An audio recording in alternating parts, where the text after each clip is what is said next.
The three Japanese women had a lot of trauma in between them. They had irreconcilable differences that could not be talked out. The problem was the three women, they were highly charged in terms of emotions. They all had a ton of time and a lot of deep-rooted hatred for one another. They felt like everyone around them was constantly comparing the three of them. Yeah, they run in the same circles, they know all the same people, but still, why do they have to constantly be in competition? So let me give you a drama breakdown. Masumi hates Miyuki. Masumi judges Miyuki for being a bad mom. Masumi feels like she's a good mom. Why can't Miyuki be a good mom? And she hated the fact that Miyuki copied every little thing that Masumi did. Masumi would write a book. Well, guess who comes and becomes an author? Miyuki.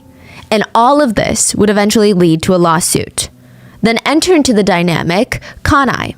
She hated Miyuki too. They both hate Miyuki, but not for the same reason, for a deeper one, for love. Kanai had a love interest who wanted to interview Miyuki for a book that he was writing. That would mean that he would be spending a ton of time talking to Miyuki, working closely with Miyuki, being in Miyuki's company. And Kanai was stressed because everyone she talked to would say, "Oh, Miyuki? Yeah, she's got this interesting aura. She almost has a way of enchanting people. She's so alluring, she could quietly seduce just about anyone before they even know what's happening." And Kanai was worried that skank, Miyuki, would seduce her love interest. And her whole problem with this setup was, if this man, her love interest, was going to write a book on female serial killers, why couldn't he just have written it on her? Today, we are talking about Japan's 3 most notorious female serial killers and how they all end up despising each other in prison. Out of the 3, 2 of them are almost identical carbon copies of one another. It's kind of scary. They're not copycat killers. They just had a similar look, similar seduction pattern, similar MO, similar time frame of crimes, and they would absolutely hate each other's guts in prison because of a man. And by the end of this story, one of the serial killers would face a very bizarre death behind prison bars. I'd like to thank today's sponsors who have made it possible for Rotten Mango to support Share Our Strength. Right now, over 9 million children in America live in households that experience hunger, food insecurity, and lack of access to an affordable, nutritious diet. Share Our Strength focuses on providing resources for families and tackling the root causes of hunger. This episode's partnerships have also made it possible to support Rotten Mango's growing team of dedicated researchers, translators, while we focus on shedding light on stories from all over the world. We'd also like to thank you for your continued support as we work on our mission to be worthy advocates of these causes. As always, full show notes are available at rottenmangopodcast.com. We had our wonderful Japanese researchers help with the gathering of the data on this case. But as always with international cases, or really any case at all, if anything is lost in translation, miscommunicated, or if there's any additional information you have on this one, let us know in the comments. With that being said, let's get started. There was a blog in Japan, like a Tumblr, a blog, notorious for being unhinged. That's what the blog is known for. The blog would talk about all sorts of things. The poster would write about mundane things like what they ate for breakfast, what's on their mind, what are they thinking about. They would go on these deep, emotional, long tangents about bread. The poster would talk about where she lived. They would have to import all of their bread.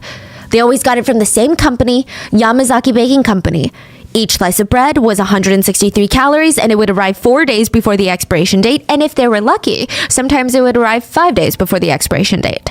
Now, she would go on to say, if you open the bread right at the time that you get it and you eat it, it's delicious. It's such a strong, rich flavor. It's fluffy. But by the second day, it's stale, it's disgusting, and it's not 1 or 2 pieces of bread that's imported, it's a whole loaf. So if it doesn't taste good, what do you do with the rest of the loaf? She felt very distraught about it. She felt very passionate about it. She would write, if the time to eat it without toasting it is a day, isn't that unacceptable? The blog would go in depth on bread, breakfast food items, but also include heated discussions of gender equality. The poster would write in one blog entry, what I feel now after being where I am is that women are certainly no match for men. Outside of giving birth, there's nothing men can't do. If a man puts his mind to it, he can rise to the top of anything, no matter what it is. And because women and children and men are so vastly different creatures, there can't be anything like equality. I developed an aversion to feminism, and nothing has changed since. My life has always been supported by men. A lot of people thought this is kind of weird. A few things about this particular blog post struck people as a little hypocritical, if you will. First of all, it was written from prison by someone on death row. Wow. And second of all, it's written by a female serial killer who seduced, manipulated, and killed men for her own personal gain. Masumi killed people with curry. There was this giant summer festival happening in Japan where the whole town was going to be in attendance. The blog is written by Masumi? No, somebody else. We're getting into the drama. You know that meme that's like the girls are fighting? I saw a couple people on Twitter refer to this case as the girls are fighting. So I got to introduce you to all the girls, I guess. Masumi was going to a summer festival in her local town, and it's supposed to be like a really fun time. It's supposed to be the 1 or 2 days that everybody forgets about work and school, and they just focus on food-related activities and community. Or at least that's the plan, right? And there was this giant pot of curry at the event that everyone is just like flocking towards. It's hot, it's steamy, which honestly feels like the last thing that you want to eat on a hot summer day. But the smell that is emanating out of that giant pot of curry, it smelled so freaking delicious. And it looked like the pot of curry had just arrived. So people start lining up, and this 40-ish-year-old woman starts filling up bowls of hot, steaming curry to feed people. And within minutes, everybody is doubled over, vomiting into the grass. Some of them, like, think of your local summer festival. Some of them are laying on the grass on their backs. Others are in a fetal position with all of these stomach spasms. 4 people would die from eating that curry. And the woman that brought the curry, people said she was just walking around watching people being tortured by her food poisoning like a little bear. It was weird. She was so focused. Police would test the curry pot, and there was 1,000 grams of arsenic cooked into the curry. That is enough arsenic to kill 100 people. 4 people died, and 2 of the victims were children. 63 people were sick for weeks. Masumi was labeled a mass murderer, rightfully so, and was thrown into prison. And for a while, she's okay with it. She is the most notorious female serial killer of Japan, and she kept herself in prison. She wrote a book, she made friends, she would read books, until another female serial killer was sentenced in Japan. And the whole nation is talking about this new female serial killer. And everyone just kept comparing her to Masumi because, I don't know, they're both female serial killers. That's like how a lot of killers get compared to Ted Bundy. And Masumi is kind of getting annoyed. She felt like the only similarity that these two shared is that we're both women and we're both killers. We are not the same. And it's actually insulting for people to be comparing the two of them. She's nothing like this new killer, Miyuki. Masumi, convicted mass murderer, would file a civil lawsuit in Tokyo seeking close to $100,000 in emotional distress damages. She was suing 50 different publications, demanding money for emotional distress. The emotional distress that she suffered from being compared to another serial killer. Like, she thinks she's not that evil, or she thinks she's better than that person? She thinks she's above them. She hated Miyuki, and there was another serial killer that she often got compared to, Kanai. And she said, we're not the same. Miyuki and Kanai, they used seduction to kill. They slept with their victims. They used their bodies. Masumi was above that. She had way too much class and self-respect to be compared to these sluts, honestly. Wow. This is how the girls start fighting. But I do have to give you a lot of background information before we get there. Masumi is not as relevant to the prison drama, but she does kind of kickstart it. The other 2 female serial killers, Miyuki and Kanai, they have so much beef. Like, it's so bizarre. And they're basically carbon copies of one another. I don't think I've ever covered a case like this before. I feel like we've done cases where serial killers are inspired by each other. There's a copycat killer or anything like that, or maybe some elements are similar. These 2, they're 1 year apart in age. They committed their crimes around the same time. They were even apprehended just a few months apart from one another. They both staged their kills to resemble self-exits, and they were both on death row with prison blogs. They updated blogs from prison. How do they do that? They got a computer? They send it to someone who has a computer. They send letters to someone who's going to post it. Huh. People called them the poisonous woman of the East and the West. And it's pretty difficult to talk about one without drawing comparisons to the other. And a big chunk of that does have to do with the fact that everyone says that they both have this special charm to them. And that's not to be flattering, but it is interesting because both of them are considered very alluring to men and to their victims. And I think both of them are the same seducer type.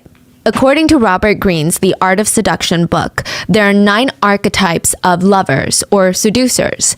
And according to the author, once you find out which type you are, you can use it to your advantage in gaining attraction by whoever you're interested in. It's interesting because the book actually calls that person the victim. The whole Who's book. the victim? I'm sorry. The person you're trying to seduce.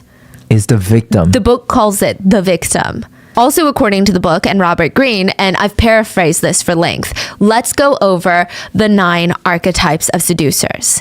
The siren is defined by highly charged sexual energy. They're almost hypersexual. Everything about them feels like a sex symbol. The rake. This is the quintessential dangerous bad boy, bad girl seducer. They're mysterious. They've got a lot going on. You never know what they're thinking. The dandy.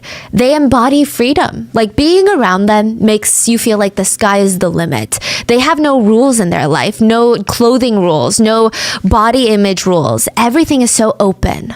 The ideal lover. They're your first love type of love. Reminds you of the girl next door. They're almost comforting. You can imagine a life with them. The natural. This type almost has a childlike charm to them. They're naturally spontaneous, open-minded, and they feel blissfully unaware of real-life problems. The coquette. These are the ones that know how to play the game. They know how to push and pull. You never know what they're thinking, and that's their whole appeal. These people have mastered the art of delayed gratification. The charmer. 2 words. Devilish charm. This is the embodiment of Prince Charming. They know how to woo you. The charismatic. Not to be confused with the charmer. The charismatic is just the life of the party. They've got crazy confidence, magnetic energy. They're super animated, and they're really good at influencing people to do what they want. Then lastly, we have type 9, the star. Their reputation precedes them. Everyone thinks highly of them and wants to be around them. They're basically celebrities in whatever field or industry they're in, and they make you want to fight for their attention. But when it comes to Miyuki and Kanai, they're both categorized as seductresses, but a lot of people argue they don't really fit into one of the 9 archetypes. Instead, they fit into the 10th one, Black Widow. They're spiders, by the way. They get their name from a semi-myth that they cannibalize their male mates during reproduction. There are actually 2 types of Black Widows that do this. After reproduction, the female Black Widow is exhausted and hungry, and the closest thing to her is the male spider that she just engaged with. So she cannibalizes him. Hence the name Black Widow. The Black Widow name, if you will, has been given to many female serial killers for that same reason, that they cannibalize their lovers, Miyuki and Kanai included. I mean, the categorization makes sense on paper and in theory, but many netizens argued, wait, aren't they too, quote, ugly to be Black Widows? Don't shoot the messenger. Okay, this is a really big topic of discussion online. This is not me stating these things. But I guess when people think of a woman who is able to entrance, seduce, and keep a man so intrigued by her that he's willing to give up all of his money and would end up losing his life because of his love for her, I guess people have a very specific type of woman in mind. And both Miyuki and Kanai, I imagine, did not fit that image. They were both labeled as plus size or, quote, obese by media later. One of them, Miyuki, had a very gummy smile, that's what they called it, and it was not on par with conventional beauty standards in Japan. Miyuki herself said that she got bullied for her smile and teeth in grade school, and nobody wanted to be her friend because of her looks. Which is pretty messed up, by the way. But both women are described by netizens of being on the, quote, heavier side, having black hair with short bangs and, quote, droopy eyes. Could they really lure in men and kill them? Robert Greene states in his book, seduction is a game of psychology, not beauty, and it is within the grasp of any person to become a master at this game of seduction. And the art of seduction has 4 phases. And just a quick disclaimer, I'm not saying that this is how anyone should interpret this book, clearly. That's not what I'm saying. Never in a million years. But I'm also not encouraging the use of this book for other things, even like seduction. Personally, I think this book is pretty toxic, and I'm not exactly sure what the purpose would be if you follow the steps in this book. It certainly doesn't seem like the outcome will be love, but it is a fascinating read. I did go by the book's 4 phases, as it's probably the most recognizable system when it comes to seduction, which I think is a big part of today's case. I also think it's interesting to see how the 2 serial killers kind of fit into the system in their own ways, which are undoubtedly very extreme. I also think it's a way to show that these men who fell victim to these women, they're not just some random men who wanted a girlfriend so desperately. They were psychologically manipulated in a very extreme way. Everything these women did was with a purpose. Phase 1 starts with Miyuki breaking into her neighbors' houses as a kid. Okay, not really, but it does lead to phase 1 of seduction, believe it or not. Miyuki was actually born Miyu Lee. She's ethnically Korean, but I believe she's resided in Japan for most of her life. She is a Japanese citizen. And if you left your house door unlocked or a window not tightly closed before leaving for work, ethnically Korean Japanese citizen Gummy Smile Miyuki would be inside of your house. Oh yeah, she just broke into neighbors' houses. She'd be going room to room, browsing, snooping. And she had 2 reasons why she went into people's homes uninvited. The first one is the very obvious one. She wanted to steal valuables, which is odd because her parents were pretty well off. The second one is she just really liked destroying things. I mean, it's one thing to spot out the valuables and take them. It's another thing to go and completely ransack the house even after you've already pocketed the valuables. At this point, you're just trying to mess things up for the sake of it. It's like she got off on the destruction. It was her favorite pastime growing up. And I say that because Miyuki was born, again, like I said, into a pretty financially well-off family. So the fact that she's breaking into her neighbors' houses knowing damn well that this is ruining her entire family's reputation for money, it just doesn't make sense. She already had the money. People said Miyuki had this combination of love for chaos, but also she just wanted attention. Evidenced by her prison blog later, Miyuki was very talkative and she just really wanted someone to listen. Which is fine, but Miyuki was so desperate for classmate approval, she would actually talk about how much of a cool friend she was in hope of making friends. Which is kind of weird. Like, imagine you're talking to someone and all they talk about is how cool it would be if you guys were friends. But you're like, we could just talk about something and become friends. But they're like, no, think about how cool it would be if we were friends. I'm such a good friend. It's really bizarre. So when that didn't work, she started telling all the girls at school how she was just so exhausted. She would come into school, dark circles church, and she would yawn and say, so tired, so tired, so sleepy, barely got any sleep. Of course, someone would say, why, Miyuki? Why didn't you get enough sleep? Oh, because I had to sort through all the love letters I was getting from the boys in class again. Yeah, it's just a lot, you know, I mean, like 10-page letters from 10 different guys. And then, of course, I want to be nice. I got to read through them all and sort through them. It's just tiring being such a heartthrob. The other girls would laugh in her face, and not a single one of them believed her. And maybe that's where Miyuki learned, you got to pick the right audience. Phase 1, stirring interest and desire. It's also about knowing what kind of seducer you are, and then, according to the book, choosing the right, quote, victim that will be interested in you. According to the book, the rules clearly state that you should not chase after someone that won't be open to your advances. Not everyone can seduce everyone. Stick with the people that you know will be interested in you and play with their interest. In this department, Miyuki and Kanai take vastly different approaches. This is like the one part where they're different. Miyuki has this very youthful, almost naive, head in the clouds allure. I'm literally trying everything to avoid saying childlike demeanor, but that's what a lot of people described her as having.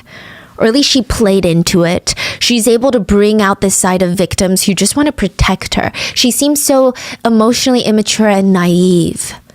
While Kanai was the opposite. She's very motherly. She brings out the side of victims who believe that she was incredible wife material. She made them feel appreciated, cared for, if not almost worshipped. And people wanted a wife like that to build a life with. So let's break it down and start with Miyuki. Miyuki started working at a snack bar. Okay, so like remember how we did whole 2 episodes, one recently and one that was just an audio pod a while back, on the life of host and hostess clubs in Japan. It's in the Yandere case that I posted like a month ago or 2 months ago. Now, snack bars are similar yet so different from host and hostess clubs. According to our Japanese translator, a snack bar is kind of like a regular bar, but it might have a theme, like a special theme. And unlike hostess clubs, where you have hosts or hostesses sitting down with you, spending time with you, getting to know you, snack bars, they operate kind of like a regular restaurant, like a regular bar. They will serve you your food and drinks, but you're not really going for the food and drinks. Usually you are going for the service that is focused on delivering above and beyond your needs. But they typically don't sit with you. Just think of it as an incredibly well-serviced restaurant, and the themes are usually what pulls people in. So one example is a newer establishment called Muscle Girls. The staff are all women and they're all super buff. They wear leggings and sports bras, and that's the whole appeal. Very muscular women. They'll even play into that and squeeze fresh fruit juice into your cup with their bare hands. They'll push syringes of protein shakes into your mouth.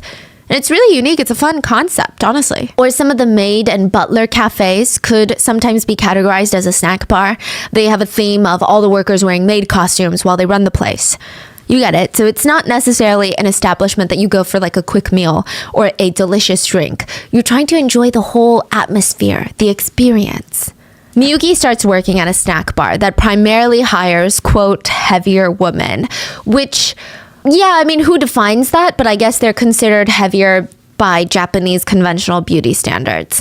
But that was considered the, quote, theme of the snack bar, if you will. And yeah, I mean, we don't even have to get into how loaded of a sentence that is. Like, that's crazy.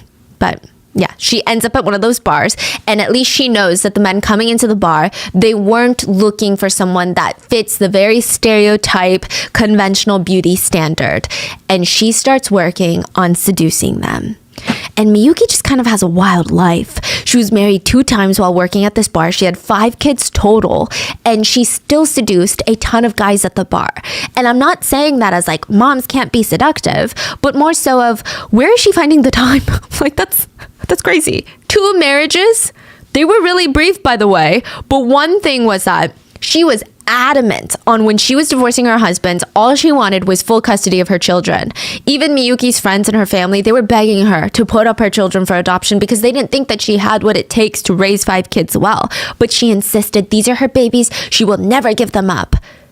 But she would prove them right. She refused to cook, clean. She lived in a really run-down, unsanitary home with all 5 kids. And this is not because she couldn't afford something nicer. So let's shame her. That's not the idea. No, she genuinely never picked up a broom in her life. Her walls were caked with mold. The floors were caked with dirt. There were pots and pans laying around that had maggots on them because they had food from weeks ago, just like super glued to the pots. Her definition of throwing something out of the house was walking a few steps and then placing the maggot-filled trash by the front door. Oh my God. Like it was a health hazard.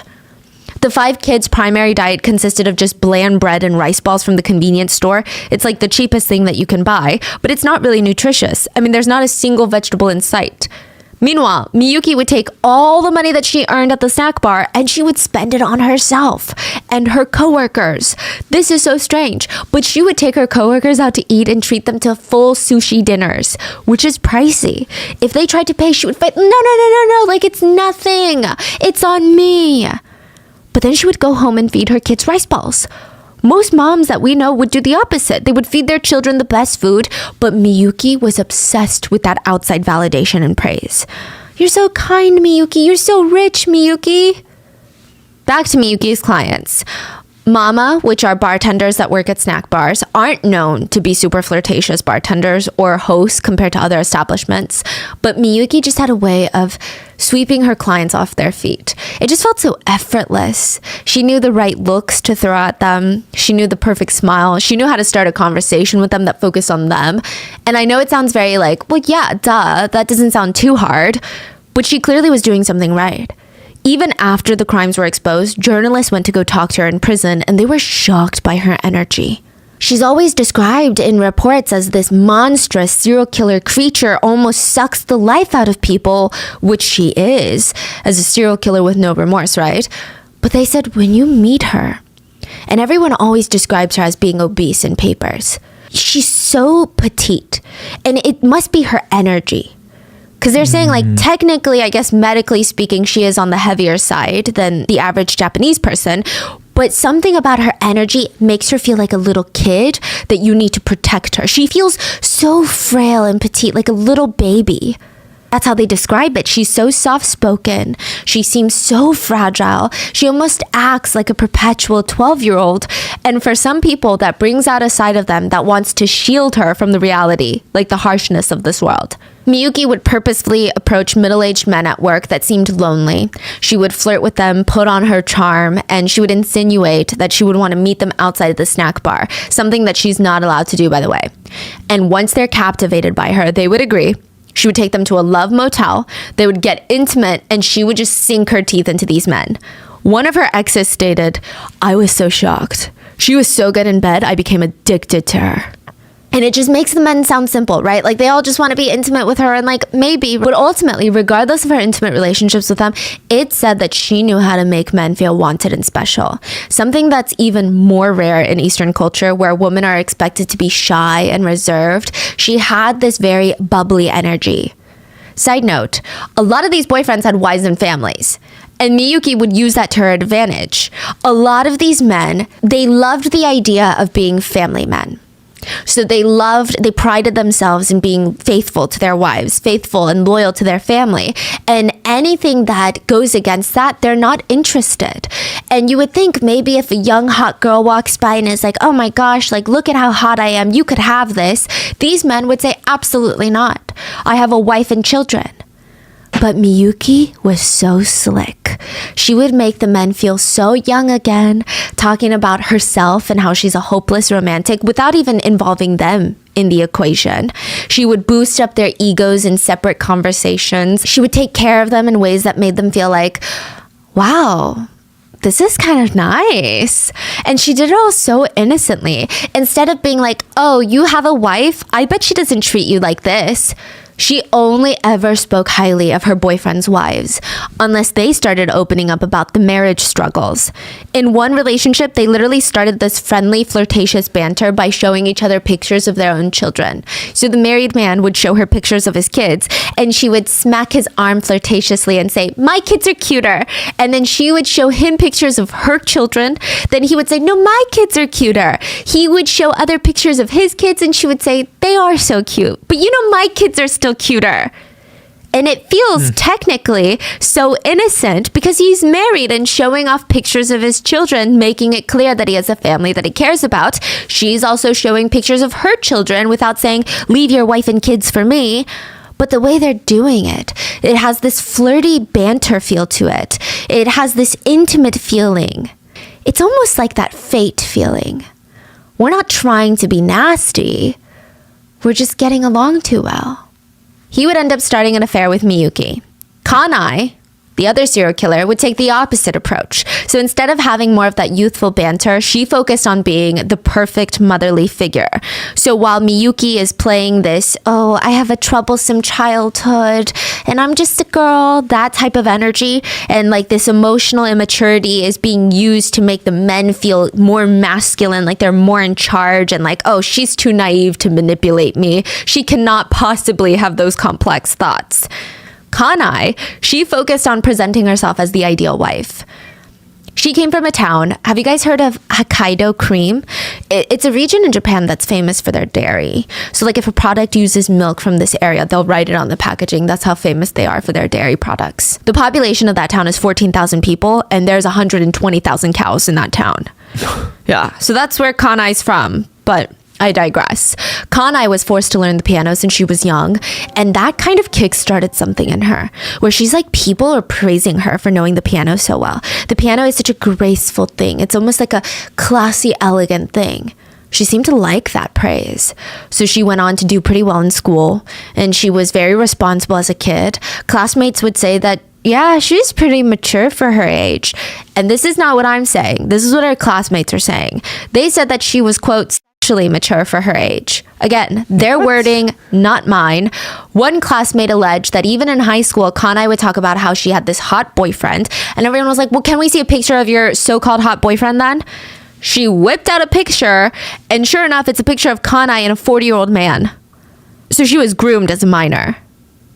Oh. And later as an adult, I think this translated into her being hyper aware of what men wanted from her. She presented herself as the perfect ideal. She changed her name to Sakura, which felt younger, more youthful, a little sexier maybe, went on dating websites to scout for a boyfriend. She stated she was a pianist who graduated from Tokyo University and was now studying at Le Cordon Bleu. It's the culinary school for French cuisine, to become a chef. She wanted to open up her own restaurant. These were all half-truths. Her mom was a pianist, and Kanai herself did know how to play, but she wasn't really a pianist. She did get into Tokyo University, but she dropped out because she decided to use her tuition money on luxury goods instead. Le Cordon Bleu, the culinary school, was true. I just don't think that she had any plans of opening up a restaurant. Kanai's ultimate plan was to never work again and dangle herself in front of older men as the perfect wife. And she knew how to cook, to the point where one guy who knew her personally said that when Kanai was arrested for being a serial killer, he felt really sad because, quote, "It's a shame I'll no longer be able to eat another meal from Kanai Kajimi." That's how good she was at cooking. She would even start her own little recipe blog. And of course, every time she would start talking to a new boyfriend, she would send the blog of like, "Oh, have you seen my blog?" Just to be like, look what I can do. Look how I can treat you. That subliminal messaging. Look what I would love to cook for you every day, 3 meals a day. Don't you want to come home to a home-cooked meal that's hot and ready on the table?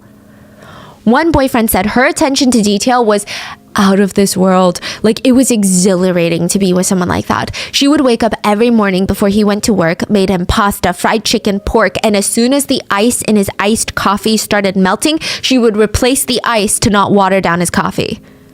And he would think to himself, this woman right here, marriage material. So cooking was how she lured a lot of men in. And secondly, she just had a voice that was known to be very sweet and alluring.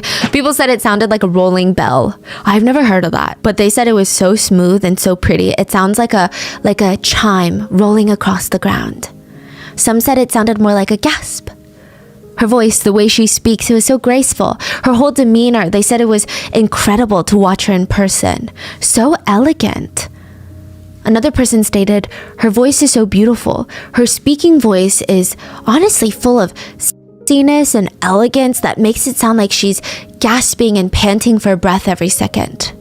This next part is unhinged, but one netizen wrote, even though Kanai is fat and ugly, she is able to become popular with refinement and technique. Which, like, I don't even want to dissect what this netizen is thinking, okay? Her voice would later be described, though, as her ultimate weapon. And that is how both these women would accomplish phase 1 of seduction. And then Miyuki got pregnant with triplets. Oh, yeah. Wait, Miyuki has 5 kids? Yeah. This is 3 more on top of 5. She told the father of the child, who already had a wife and child, she's like, I'm pregnant, and you're going to raise them. He's like, what are you talking about? I can't raise them. I already have my own children, but maybe I can financially help you. And she says, okay, give me $200,000 in child support. He did not have that kind of money. He said maybe he had $66,000. So he gave her that and moved in next door. So he's like, okay, since I can't pay the rest, maybe I can make up with my time. Maybe I can help her sometime with the kids, raise her baby here and there. Miyuki was very serious about being a mom again. She would walk around, hands on her stomach, complaining of backaches. Oh, I can't eat that, I'm pregnant. Oops, gotta take my prenatals. The whole 9 yards. Being pregnant was her whole personality. And then a few months later, that man saw her drinking. And he was like, wait a minute, are you allowed to drink right now? Aren't you pregnant? And she's like, I'm what? Oh, yeah. Oh, yeah. She's not pregnant. She's not pregnant. She would legitimately forget that she lied about being pregnant with triplets. She would forget all of her lies. That's how many lies she told. Which brings us to phase 2. Create pleasure and confusion. Keep them in suspense. Have them asking what comes next. Miyuki did that by straight up lying about the most unhinged things. For example, Miyuki would lie about how she dropped out of high school because she got into a fight with a girl who accused her of having a hair perm. She would lie that her parents had cancer and she needed help paying the bills. Sometimes it was that she had heart and kidney issues or that her 5 children were starving, and that was an excuse that she used often. And these men would pay. For example, one of her boyfriends was a garbage worker. She ended up taking around $30,000 from him in total. Garbage collectors in Japan They make around $20,000 a year. He went into debt and lost his job for her. But like, why would these men even keep paying for these things? Some of these men even spent their entire life savings, went into debt to pay Miyuki and Kanai. Why? And they're always being confused by these like push and pull methods, by these lies, by these weird signals. The Art of Seduction literally states that in this phase 2, you should use the demonic power of words to sow confusion, inflame people's emotions with loaded phrases, flatter them, comfort their insecurities, envelop them in fantasies, sweet words, and promises. Not only will they listen to you, they will lose their will to resist you. A lot of this had to do with the fact that providing money to some of these women made the men feel like men. Like they made them feel fulfilled and useful. They're helping someone. They're doing something good. A lot of people hate Kanai with good reason. She's a serial killer. But they will admit that Kanai had a way with words. She knew what busy businessmen wanted to hear. And businessmen were her main targets because they had the most money. She would tell them, "You're so exhausted. You're so tired. You deserve to be treated like a man. You deserve to be greeted at home with a fresh home-cooked meal. I mean, I don't see what's wrong with that." Women these days, they're misguided. And she was willing to do that for them. Kanai would also write about fate when she wrote to her lovers. She wanted it to seem like they're all star-crossed lovers because that gives them a thrill. She would always write about herself as a student in the University of Life, how she just wanted to learn and these men were teaching her so much. She said this to basically every boyfriend. Meanwhile, Miyuki's voice was also described to be nice, but not as nice as Kanai's. But her allure was calligraphy, her penmanship, which is honestly held at a much higher level of respect in Asia than in the Western areas. She would use this to seduce her victims. She had a habit of writing letters to her boyfriends, and they felt more like the ramblings of a high school girl who just had a major crush on a boy. She would even refer to herself in third person to sound extra cutesy. Very much, "Miyuki loves you very, very much. Miyuki hopes you have a good day." Like that. And if she didn't see the men because of their schedules and they didn't match up, she would give them quick 5-minute phone calls. Not to ask them to come to the snack bar, not to ask for something, just, "Oh, I was just thinking about you and I wanted to make sure your day's going well." So even if these guys thought at first, well, she works at the bar, of course she's going to be nice to me, she wants to make money, she would disarm them with her constant displays of affection, because constant open displays of affection has a connection to emotional immaturity. And the men like that.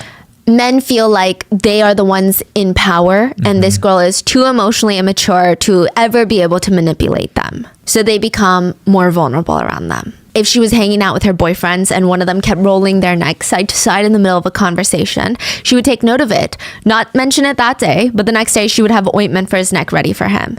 She just behaved like a little girl in love, sending letters, leaving voicemails, and all of it was just master manipulation. Because once she earned the trust of these men, she would start gaslighting and exploiting them. One of Miyuki's boyfriends, Shinichi, was over it. He was getting beat with a frying pan on a daily basis now. Yeah, he was done. Actually, physically? Physically. The Miyuki he met had fallen in love with the charismatic girl, the childish little girl. Gone, okay? Every time they see each other now, she's beating him up with a frying pan. She would try to throw boiling water on him, on his body, and continuously she would say, "Give me your money." It was really confusing. Like, what happened to that person he knew? But this is the breaking point, when she tied him up with rope. He had no idea what she was going to do when he was all tied up. So they end up getting into this fight. She ties him up with rope. He's genuinely terrified for his life. And the next chance he gets, he runs off and hides at his parents' house to get away from her. But she finds him, breaks into his parents' house, and kidnaps her boyfriend Shinichi back. All the while, the parents are just watching in pure terror in their own home as their son is being kidnapped. Which is phase 3. Phase 3, according to the book, is deepening the effect through extreme measures. This is the stage that the book recommends mixing pleasure with straight up pain. Not physical pain, but emotional and mental pain. This is when you take the, quote, victim past their limits, getting them to act out their dark sides, and it adds a sense of danger to the seduction, and it ultimately deepens the spell that they're under. Yeah, this book sounds very questionable, huh? Robert Greene, I think he's an light years ahead in terms of intelligence compared to little old me. But I will say His books are very intense. The 48 Laws of Power is actually banned in most prisons in the US because it's just, it's too much. Some people applaud him and say that he gets down to the nitty gritty, un-rosy tinted views of human psychology. Other people say that he's just creating guidelines on how to be toxic people. I actually think it's better to talk about this book so that if you know what's happening and someone's doing this to you, it's better than to be like, oh, I don't know what's going on, but I'm feeling very confused by this relationship. I always think it's better to know if there's things that guys or women are out there reading and they're trying to seduce you. I always think that's, you know, the whole pickup artist phase. I think it's interesting to watch them because if you're a single woman, they could be using these tricks on you and you want to be alert and aware of that. Versus like not knowing, then you don't know what's happening. You just think, oh, this person's kind of hot and cold and I don't understand them. So very interesting, very intense. Now, again, Miyuki clearly is very extreme, but I think even this part of the book, again, like I said, not recommended. It's toxic, morally questionable. This is basically saying you've come to phase 3 where you can be as manipulative and as demanding as you want because you've already gotten your quote victim to the point where they can put up with more extreme behavior. In Miyuki's case, she would even get her children involved in the process. She would find men that were desperate for some sort of acceptance and love, and then she would tell her kids to make them feel special by calling them dad and treating them like he was their biological father. Wow, that's... It's so twisted. She is on another level. It made a lot of these men feel needed in their lives. It gave them purpose. You know, it's heartwarming to see your significant other's kids love you and want to be with you and take care of you. They would start dropping them off at school because Miyuki would come up with some random excuse on why she couldn't. Or honestly, the kids would just go up to him and be like, Daddy, can you take me to school tomorrow? I want to spend time with you. Guess what? Miyuki probably told them to say that. Other times she would convince the men to fork over money for the kids or even a key to their apartment, which very conveniently, after Miyuki got a key to a lot of the boyfriend's places, they would be ransacked. Yeah. If any of the men tried to pull away from Miyuki, she would have her kids text them by saying things like, Dad, I love you. Please come back. Why aren't you here anymore, Daddy? It made them feel utterly guilty. One of her boyfriends said Miyuki turned children into bone broth, which of course she probably didn't, but it's a way of saying she genuinely did not care about anyone but herself. Like she's willing to use her children, it seems, to get what she wanted, and that was money. Maybe that's why she wanted to keep all of them. Perhaps. She was relentless about money. Her boyfriends would not only give up their entire life savings, but they would go into debt to pay her money. And even that wasn't enough. She made her boyfriends watch her own children for her. Which, like I said, by the way, she's getting more money. She's not spending it on her kids. They still eat the same nutritionless food, living in the same conditions that absolutely had to break some sort of health code for human life. Yet, Miyuki was seen blowing tons of money on herself. She would drop hundreds of dollars on dinners with coworkers or whoever she wanted to be friends with. She still had that desperate need for acceptance by her peers. She would take people to public baths like sauna houses. She would buy people kimonos, treat them to haircuts. If something was expensive, she would exclaim, "Oh, that's so cheap," while purchasing it. It was weird. It's like she wanted to impress even the sales associates. Sometimes she went to the convenience store to stock up on snacks, dropping like hundreds of dollars each time.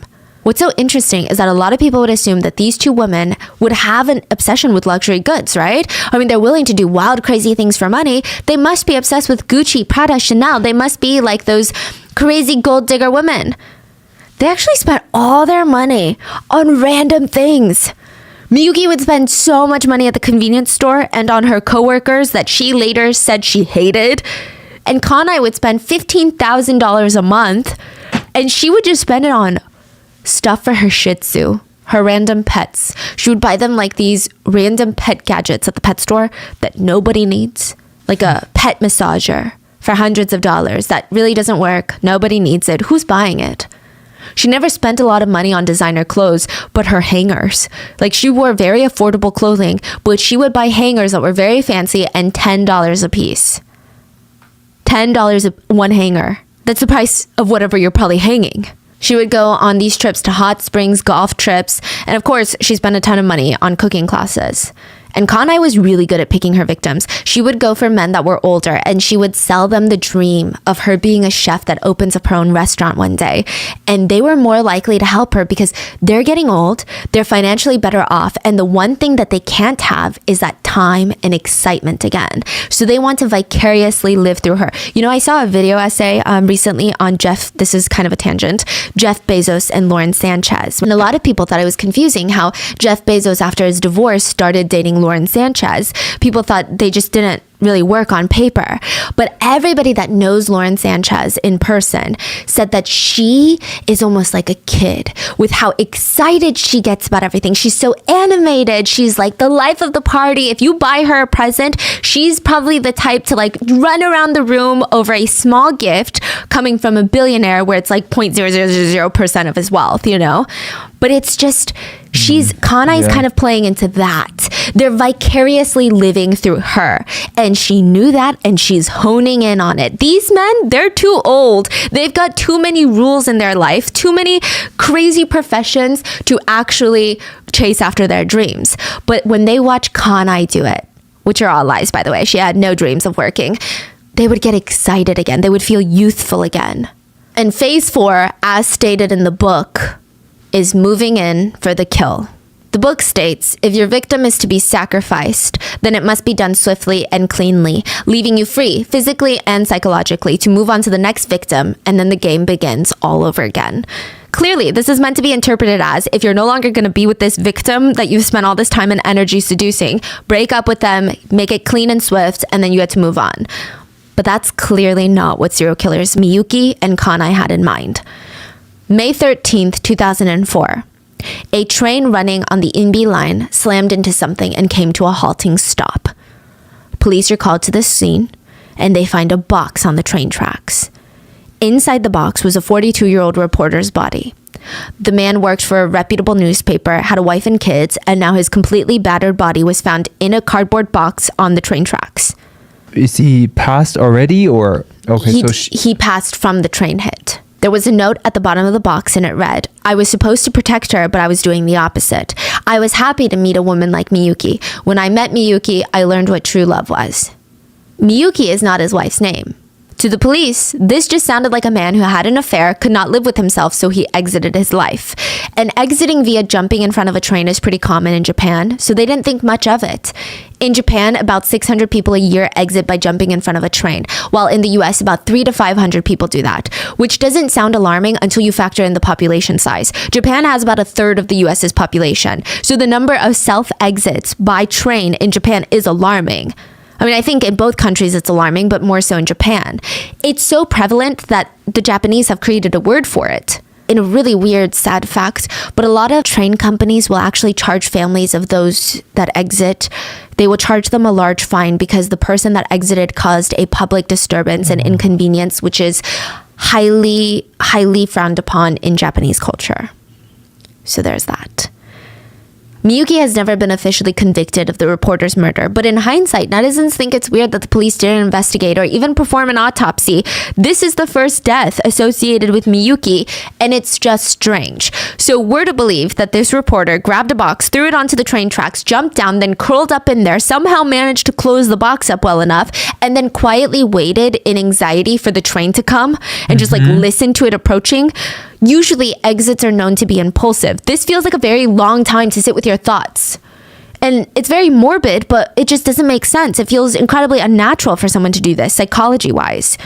Now in hindsight, netizens believe that Miyuki drugged him, put his unconscious body in the box, threw the box onto the tracks when no one was around, and now she was free to start on her next victim. Even though Miyuki would be found guilty of killing 2 men, she's suspected of killing upwards of 6. She was never convicted for the reporter in the box. Her next few victims, it just seemed like all of Miyuki's love interests, they all started passing away. One victim was found with 4 different types of sleeping pills in their system and drowned in like 3 inches of water on the beach, which again doesn't seem like a self-chosen exit, but the police would argue that it was. Another ex was found dead in a forest. The police ruled it a self-chosen exit. The victim in the forest was actually a police officer that she had managed to seduce. Another drowned at sea while they went diving for shells. The family thought it was suspicious because he didn't know how to swim, but it was deemed a natural death. Another one was found dead in a river, which again is wild to me that police didn't think of Miyuki at this point because he also had 3 to 4 different types of sleeping pills in his system. There was evidence of assault on his face and clothes. He had a visible head wound and his right eye was completely sunken in. You could see the bones in his fingers, but the police argued that was the work of crabs. Another boyfriend of Miyuki's was found dead in his apartment. He reported to neighbors before his passing that he was feeling unwell and he had been unconscious for 3 days and he passed away a few days later. There is a 7th victim that some sources mention and some don't, but it's a barbershop worker who started dating Miyuki and he divorced his wife. He self-exited, allegedly. He wrote a note that read, "I'm happier being deceived than deceiving." As for Kanai, when she entered phase 4, she had been able to defraud men out of $2.5 million at this point. And when that wasn't enough, they just started plopping dead around her. Yeah. Her 70-year-old boyfriend was found naked and dead in his shower. No cause of death was determined for him. Because of his age, authorities just assumed that he passed naturally. Then another boyfriend of Kanai's ended up dead with 6 shichirin. I think I'm saying that right, but it's basically mini charcoal stoves to cook barbecue meat. Weird side note, Ariana Grande has a tattoo. She did, I think she covered it up, that read 7 rings, because her song 7 Rings, right? Mm-hmm. But 7 rings in Japan, the characters actually put together mean shichirin, which is barbecue grill. So I guess people were making fun of people who get separate language tattoos. Like, you know how people get Chinese tattoos or Japanese tattoos and they don't ask a native speaker of that language what this means. Yeah. So she meant 7 rings for her song, but it ended up meaning barbecue charcoal grill. Huh. It was like a whole thing, but this is the barbecue charcoal grill. And Kanai, she would allegedly be a master stager. So most of her victims, they were staged to have exited their life through carbon monoxide via these charcoal grills. She would get away with this multiple times. And then finally, one of her boyfriends was found dead in his car with a charcoal barbecue grill burning in the front passenger seat. This would be the one that caught Kanai. The charcoal grills were all from the same brand, by the way. But the most curious thing about this is that the keys to the car were not found inside the car. So the police are like, how did he drive the car to the parking lot to do this? And like, there would be no logical reason for him to say, you know what, let me get out of the car and chuck my keys somewhere random and then run back to the car. There weren't even matches found in the car. None, not even a used one. His hands had no charcoal powder on them at all. So who lit the grill? And I'm talking like the charcoal briquettes. You know what I'm talking about? You touch them once, your hands are gonna have powder. Kanai was actually arrested in her home that she shared with her boyfriend. She had moved in with one of her boyfriends at the time. And he was genuinely so taken aback that his lovely wife, soon-to-be wife, chef, girlfriend, fiance, was getting arrested. Later, when he was told by officers, hey, we think she's murdering and defrauding her lovers, he was like, you guys are mistaken. This is a good woman we're talking about. After vouching for his girlfriend's death, he went home and curiously noticed that all 7 fire alarms in his ceilings had vanished. They were gone. Huh. I think that's when he was like, oh, okay, yeah, that was probably going to be me next. The killers were arrested 4 months apart. Miyuki was arrested November 2nd, 2009 for fraud, not even murder, fraud. When police started investigating her for fraud, they realized, wow, this woman has a lot of people around her dying. And most of them are found with large amounts of sleeping pills in their system. And what's odd is she's got a large amount of sleeping pills in her purse, which is really weird because it's not one of those things where you're like, wait a minute, I got to stockpile sleeping pills in my bag that I take out every day because who knows, I might need sleeping pills while I'm out running errands. It's very odd. What's even more odd is the sleeping pills weren't even prescribed to her. According to neighbors, Miyuki would go door to door at night begging for some sort of sleeping pill. 3 a.m., she's like, I can't do it. I'm losing my mind. My prescription ran out. I'm an insomniac. Can I please get a few sleeping pills? My doctor's office won't take me until like 3 days later. Can I just get like 3 or 4? She did this like every night to different neighbors. And what's interesting is in Japan, you can get tickets for trials. Miyuki's trial created so much media buzz that over 1,100 people waited for hours trying to get tickets into the courtroom. Everyone wanted to see what was going to happen to her. Miyuki denied involvement in all the deaths and stated that the man she was dating at the time, her boyfriend, was the one that killed everyone out of jealousy. She said that she had no idea that he was doing any of this. In the end, Miyuki had been linked to at least 6 murders, but she was only convicted of 2. She received the death penalty, which of course she tried to appeal but was rejected. She was going to be housed at the Hiroshima Penitentiary while on death row. Kanai was indicted for murder on February 22nd, 2010, which her trial was just bizarre. She stated that one of her boyfriends just exited his life because he was really sad that they were thinking of breaking up. And the authorities were like, well, why were you guys thinking of breaking up? And she said, well, he thought that I wasn't good enough in bed. She was convicted of 3 murders, but suspected of killing at least 7 men. She was also sentenced to the death penalty, which she later tried to appeal, but was rejected. She was going to be housed at the Tokyo Penitentiary while on death row. So these 2 women, they're not even in the same prison. Which, side note, Kanai would later have a huge complaint about her trial. She said she hated the way that the courtroom artists depicted her in the courtroom drawings. She said that all they did was emphasize her as being the bigger person in a very unnatural way compared to the judges and prosecutors. She said it felt like they were trying to emphasize her obesity. She was very displeased and stated it caused her incredible distress during the trial. She at one point even asked followers, because she had some fans, I guess, to send drawings that they had of her. So if that there was a second trial, she could bring them in and they could create better, prettier looking sketches of her. In Japan, prisoners don't know the date of their execution until the day of. Actually, they don't know until a few hours before. And families of the executed don't even know until they're gone. It's actually been a topic of hot debate. Most countries that still carry out the death penalty, like the US, typically they have a set planned date for execution so that inmates and their families can mentally prepare for it to some degree. Japan lets you know like 60 minutes beforehand. There's actually a reasoning behind it.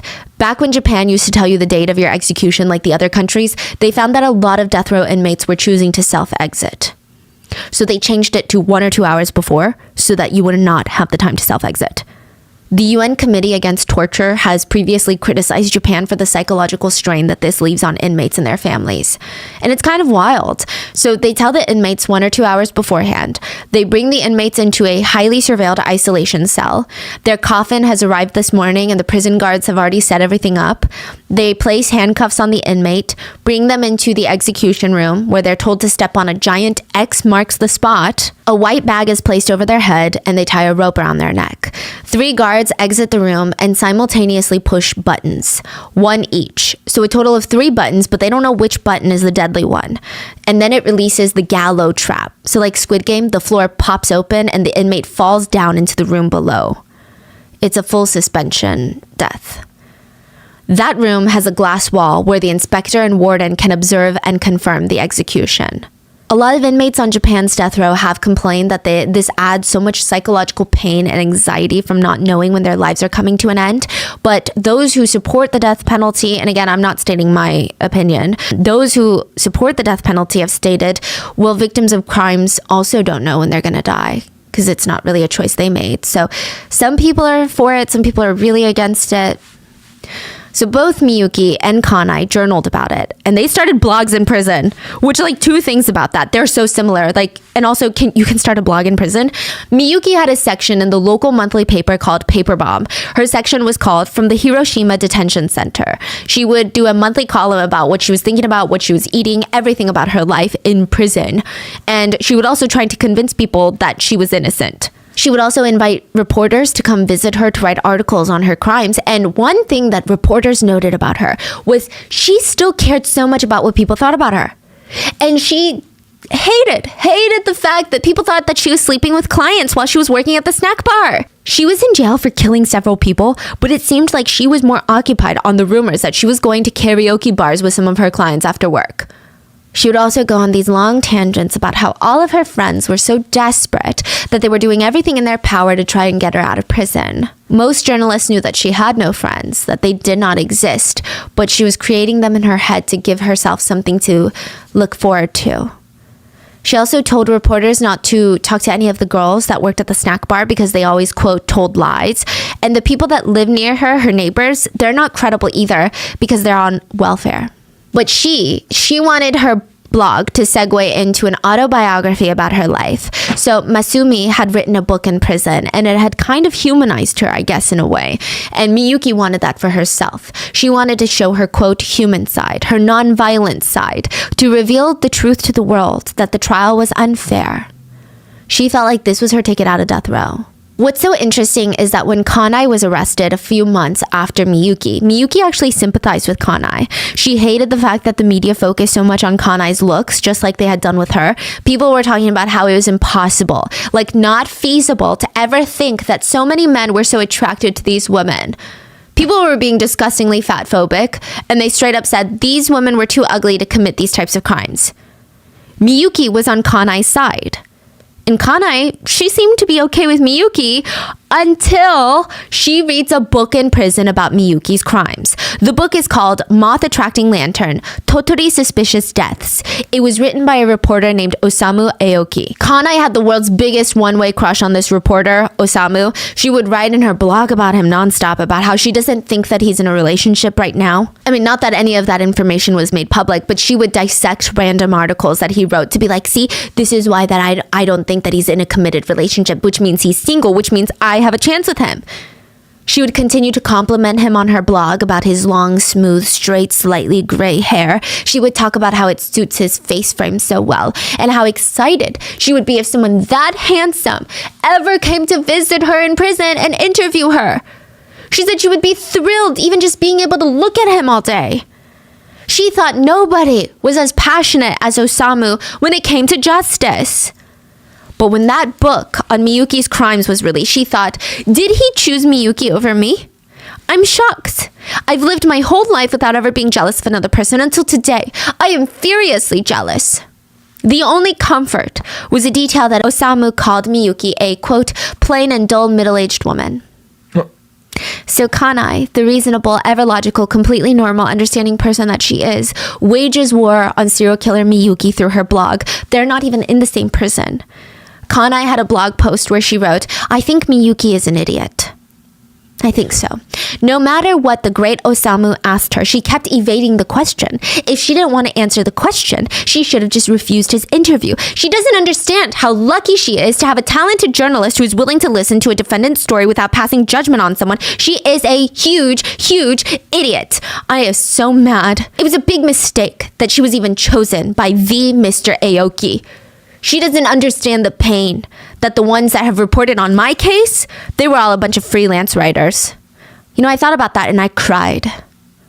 Well, a woman like Miyuki, she's not just going to lay down and get shot. She starts hitting back. She would talk to reporters agreeing to help them write stories on her, but she would only do so if they promised that they would never, never, ever talk to serial killer Kanai.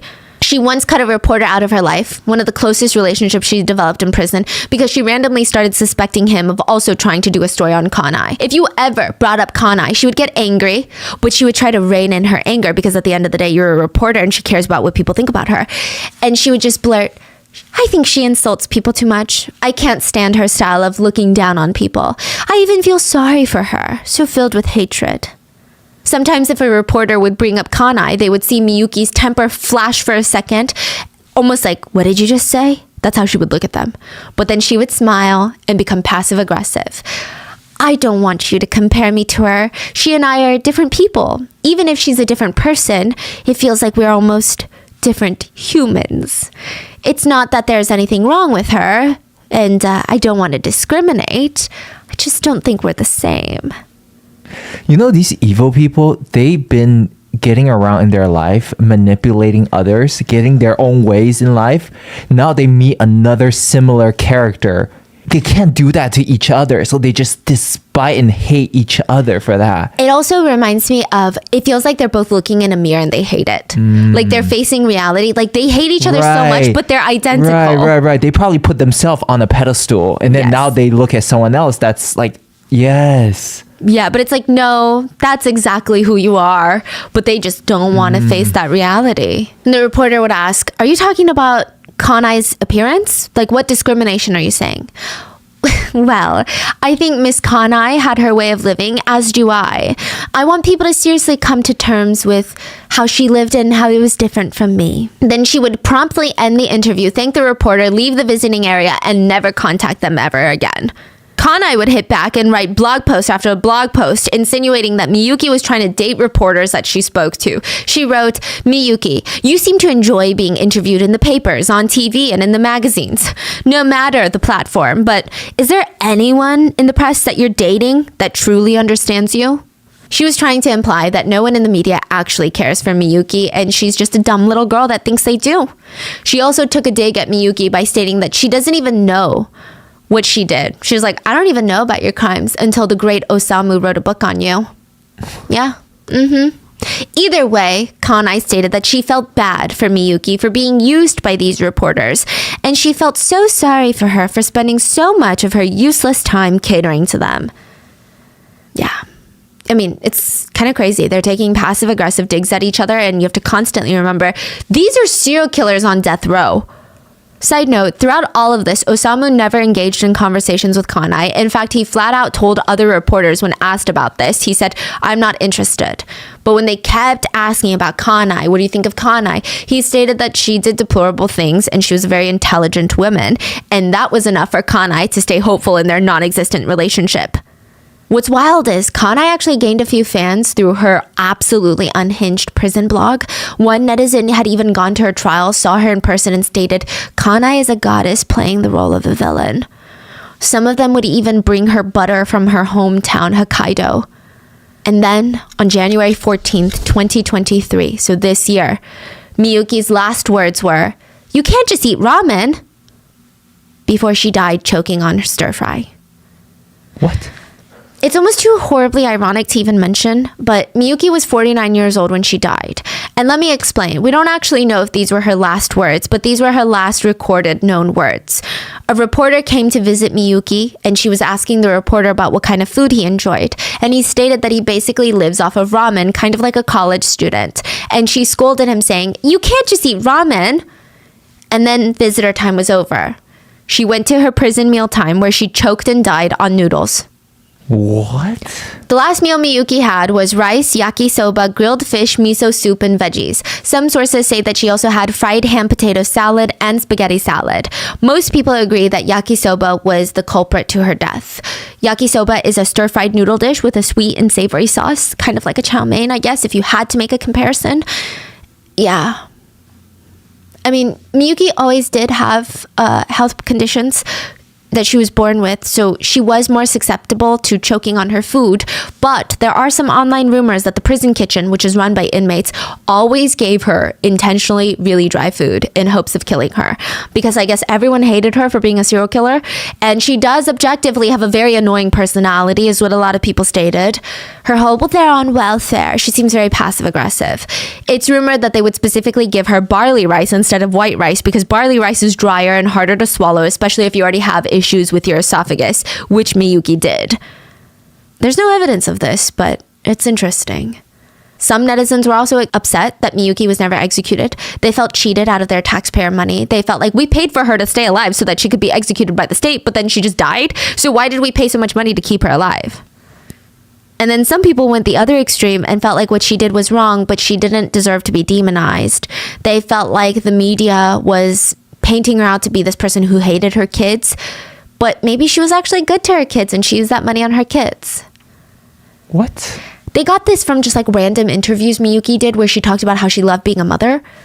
But I don't think... Yeah, you can. She's a charmer. Like, she can say whatever she wants to say. And like, I think when it comes to being a parent, I get that it's hard and people make mistakes, but she was like a really bad parent, like just continuously a horrible parent. So I don't think anything she says, like, think about what her kids went through. We can't just sympathize with people because they're parents. I mean, again, that's not my viewpoint on the death penalty. That's my viewpoint on not sympathizing with her. So many netizens believe Miyuki was a victim of society. Yeah. But an interesting end is, no matter how much these women hated each other, I think that they're just looking in a mirror and seeing all the worst things about themselves and having to face that reality. And it's just interesting. One Twitter user said, if you look up Kanai, then Miyuki pops up. If you look up Miyuki, Kanai pops up. And it seems like they will never be able to escape this comparison game. Wow. And this is the story of how two of Japan's most notorious, most hated female serial killers despise each other in prison. What are your thoughts? Leave it in the comments, and I will see you guys on Sunday for the mini-sode. Bye.